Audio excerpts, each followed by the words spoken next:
Pennsylvania has some new restrictions. All indoor gatherings and events involving people for more than one household are prohibited in public or private spaces. So if you have people over that don't live in your household, sorry.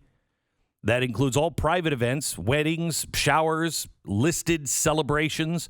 Religious institutions and funeral homes are now permitted to have people indoors, but it has to be capped at 5 people per 1,000 square feet or 5% of maximum occupancy. Outdoor gatherings and events are limited to 10% of maximum capacity of the space. Well, if I'm outdoors, that's a lot. Because so far we know this space called Earth can hold trillions of people. Outdoor gatherings, they are limited now, 10 people per 1,000 square feet, no more than 2,000 in any outdoor space. The following businesses are no longer open. High schools, colleges must move online instruction only with the exception of clinical instruction for students in the health science. Indoor dining at restaurants, other food services, takeout delivery, indoor dining may continue. Everything else has to be shut down. Theaters, movie theaters, performance spaces, bowling alleys, arcades, game spaces, museums, libraries, casinos, recreational activities, community groups, schools, gyms, indoor exercise classes. You can still go outdoors. And senior day services, senior centers, and adult daycare centers remain closed. That is just in Pennsylvania. That is what the governor put out last night. Meanwhile, the UN is saying that for the holidays, everybody has to stop hugging each other. Go screw yourself, UN. Colorado, the business owner, Jared Polis, a barbershop owner is suing Jared Polis. He's the Colorado governor. Over the coronavirus relief funds that apparently only go to minority-owned small businesses.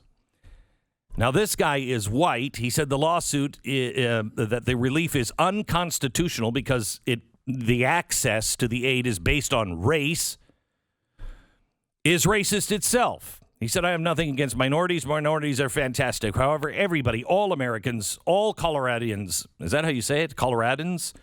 Have been hurt. Business owners of all kinds, whites as well as minorities. We're just doing our part to raise a flag and say, hey, this doesn't seem right to carve money out for only one subsection of Colorado that has been hurt and ignore the rest of them. Meanwhile, in New Jersey, the governor, Phil Murphy, has announced that he's really confused here. Contact tracing update. He said we have more than 30 contact tracers on the ground for every 100,000 residents. But the rate of non-cooperation is going up. It's now almost 75% of the people they contact say no. The governor said, this isn't a witch hunt. We're only trying to stop the spread of this virus. Please work with our contact tracers. No. You know why, Governor? You know why this is happening?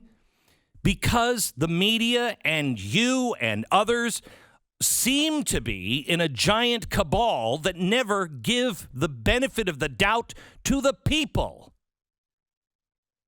You know, an authoritarian state is run by a group of leaders that are really, most of them, unelected.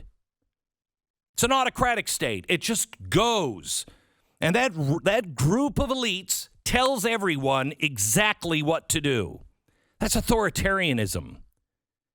Now, we have representation, but our representation doesn't seem to be doing anything. Our representation, I contend, most times doesn't represent us. We vote for people, they just go in and do what the hell they want to do. We don't trust you people anymore. You think that you can just keep moving the goalposts. You can't. We're not children. We're adults. And you know what? Stop telling us that it's our fault. It's not our fault. We're wearing the stupid masks. You know why? Because we're not dumb. We want to do our part, And we think, although many of us are starting to think it makes no difference whatsoever because you have 95% mask coverage in places like New York, and yet here it comes again. You told us 80% coverage would cover it. It would do more than all the isolation. So now you have us wearing masks and isolating ourselves, and it's still growing. Gee, it seems like this virus might be smarter than you. We don't trust you anymore. You have to earn people's trust. But they won't. They won't. Instead, they will just do everything they can to silence anybody who disagrees. That doesn't work. You can't just shout down people. You can't just shove them in corners. You can't just say, those people are racist. Those people are idiots. Those people are not part of our society anymore, and expect that to work, especially when that number of people that are not part of your society keeps growing. Have you noticed that? They keep gobbling up more and more people that have to be dealt with.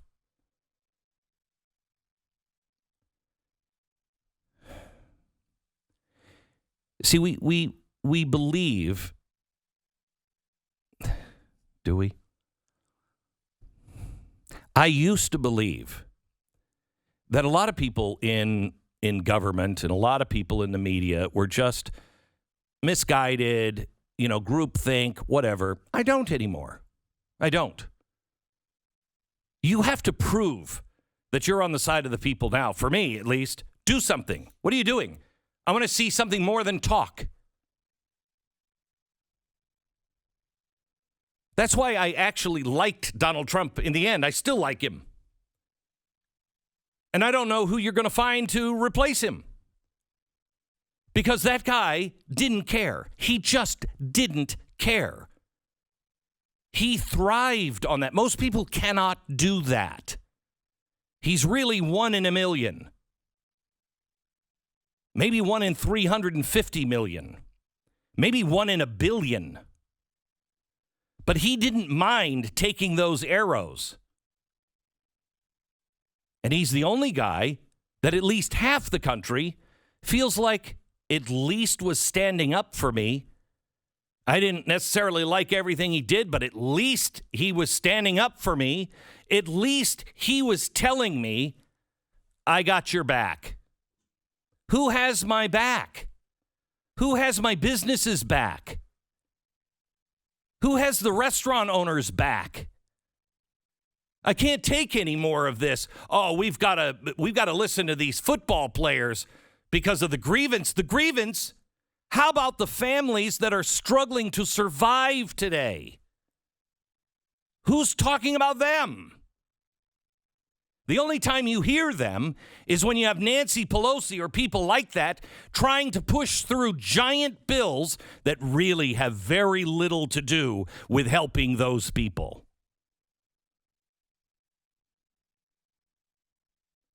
I'm going to play something. This just proves what I'm saying and proves what I'm going to show you tonight. This is Steve Cole, and he's talking about the goals of Facebook to unite everybody, to get everybody online so everybody can talk. Used to be a good idea. Now, Steve Cole works at The Atlantic, but he's also the Dean of Journalism at Columbia University. Keep that in mind. Listen to what he just says. You can't get away from the fact that their mission is to connect everybody in the world. That's what motivates Mark Zuckerberg, and it's his passion, and he profoundly believes in free speech. And, those of us in journalism have to come to terms with the fact that free speech, a principle that we hold sacred, is being weaponized against the principles of journalism. And what do we do about that?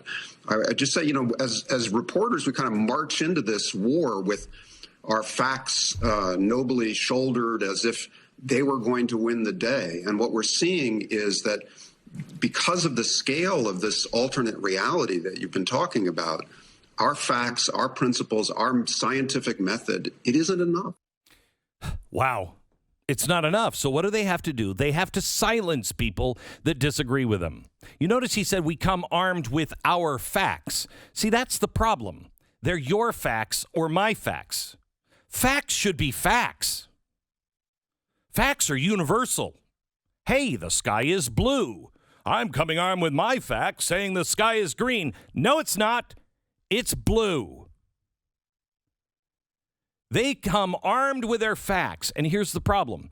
Do you know why so many people don't know what to believe on this election? Because you in the press were so dishonest all the way along with Donald Trump. You had it out for him. You backed up lies even when you knew they were lies. If you were fair, if you were balanced, if you were like, you know what? He did some good things in the Middle East. If you would have just pointed out that that is the first peace agreement of any kind that is of any significance forever. That's the first peace deal that really, truly has a chance. People have been grabbing for that in the Middle East forever. He just did it. You couldn't even say that was good.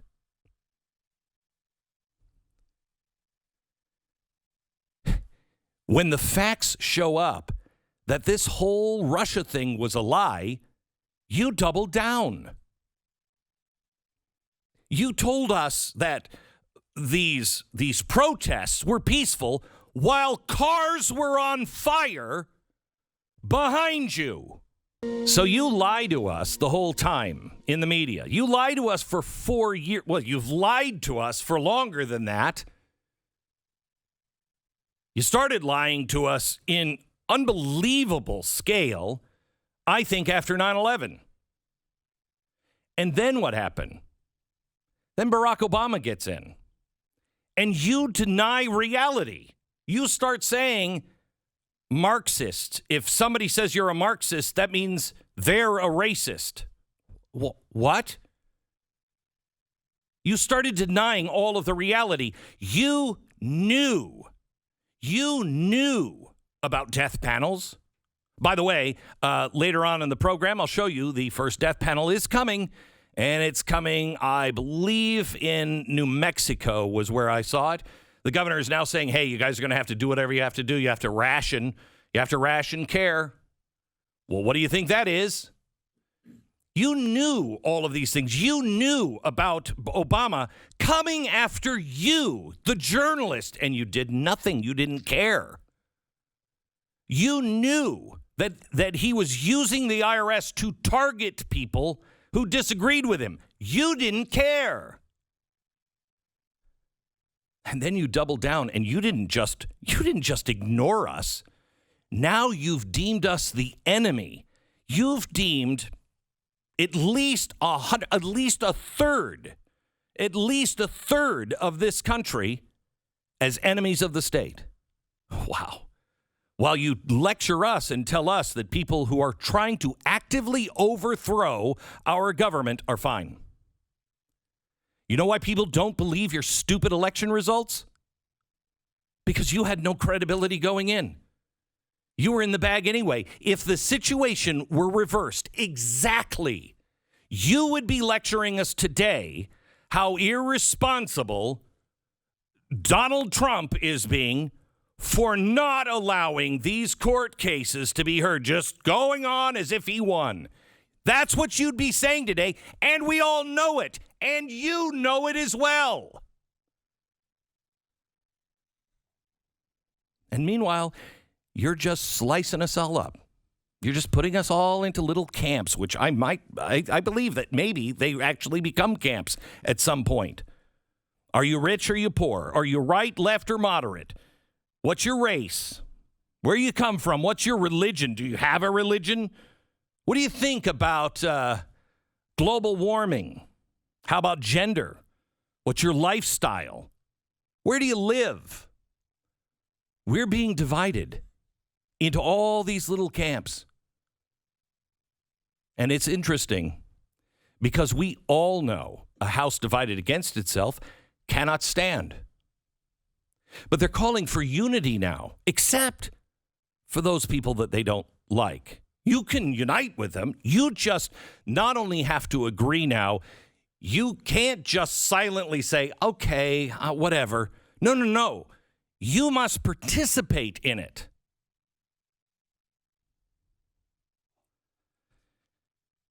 I look at the news today and I can't believe we're on the verge of having to fight all of these things all over again. It's like the last 4 years never happened. We have to fight all these things all over again. And they are coming this time, and they are prepared. And they are prepared to shut you down, shut us down, anyone who stands in their way.